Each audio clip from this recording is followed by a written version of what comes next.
اور ایک بہت اہم حکم ہے بھائی، جن لوگوں پہ حج فرض ہے وہ سب سے پہلے کیا کریں گے؟ حج کریں گے. بہت سے لوگوں پہ حج فرض ہوتا ہے، اس کو ڈیلے کرتے رہتے ہیں. نبی نے کیا فرمایا؟ روایت میں آتا ہے کہ جو حج کے بغیر مر جائے نا، حج فرض تھا تو وہ یہودی ہو کے مرے، نصرانی ہو کے مرے، مجھے اس کی کوئی پرواہ نہیں.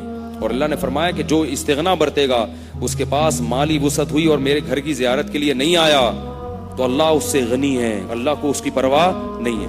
اللہ کو اپنا گھر ایسا ہی لگتا ہے جیسے آپ کسی گاؤں سے گھر پہنچیں اور آپ کے ابا کا گھر ہو کوئی، ٹھیک ہے نا. آپ جب امریکہ سے آئے اور ہوتے ہوتے اپنے گاؤں میں پہنچے تو ابا اماں کے گھر سب سے پہلے جاؤ گے نا. آپ ابا اماں کے نہیں گئے، چاچے کے جا رہے ہو، ماموں کے جا رہے ہو، دوست کے جا رہے ہو، اور ابا اماں کے گھر آئے بغیر واپس امریکہ چلے گئے اور ان کو فون پہ کہہ رہے ہیں ایکچولی ٹائم نہیں ملا تھا، میں آیا تھا ڈیڈی پاپا میں آیا تھا.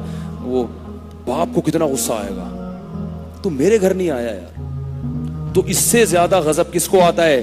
اللہ کو. پوری دنیا میں ہر جگہ چلے گئے، امریکہ جانے کا بھی شوق ہے، برطانیہ جانے کا بھی شوق ہے، سوئٹزرلینڈ کا ویزا بھی چاہتے ہو، اور جناب ایبٹ آباد گھومنے کا بھی شوق، اور جناب مری گھومنے کا بھی شوق. ہر جگہ تمہیں جانے کا شوق ہے. جس خدا نے بنایا اس کا کتنا بڑا احسان ہے، اس نے اپنا گھر بھی بنا دیا کہ تاکہ مجھ سے عشق کرنے والے اپنی محبت کی پیاس کو اس طرح سے بجھا سکے. ورنہ اللہ اپنا گھر زمین پہ نہ بناتا تو ہم کس کے گھر کی دیواروں کو جا کے چومتے، کس کے غلاف کو پکڑتے، کس کے دروازے پہ ناک رگڑتے.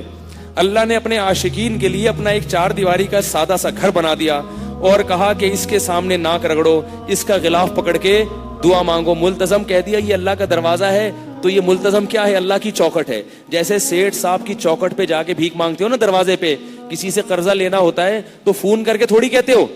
بھیکاری کو دیکھا کبھی کہ وہ فون پہ کہہ رہا ہو یار اتنے روپے چاہیے؟ بھیکاری آپ کے گھر کا دروازہ کھٹکھٹائے گا اور پھر بڑی لجاجت سے جھکے گا، اپنی حاجت بیان کرے گا. تو اللہ نے کہا مجھ سے مانگنا کیا ہے، کس طرح سے مانگنا ہے؟ میرے گھر آؤ اور ملتزم پہ اپنا رخسار رکھ کے اور اس کے غلاف کو پکڑ کے مجھ سے بھیک مانگو.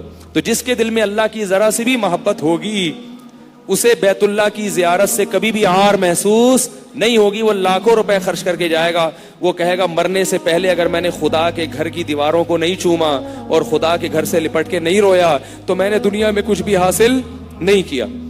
اور اللہ کو بڑا غضب آتا ہے. اس لیے اللہ نے فرمایا کہ جس میں استطاعت تھی اور نہیں آیا تو یاد رکھو اللہ کو تمہاری ضرورت نہیں ہے.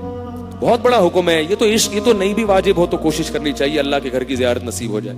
اللہ تعالی ہم سب کو قرآن کے تمام احکام کو فالو کرنے کی توفیق عطا فرمائے، اور ہم سے اس میں جو کمی کوتاہیاں ہوئی اللہ ان سب کو معاف فرمائے، اور ہمیں بار بار مسجدوں میں آنے کی توفیق اللہ تعالی نصیب فرمائے. سبحانک اللہم و بحمدک، نشہد ان لا الہ الا انت، نستغفرک و نتوب الیک.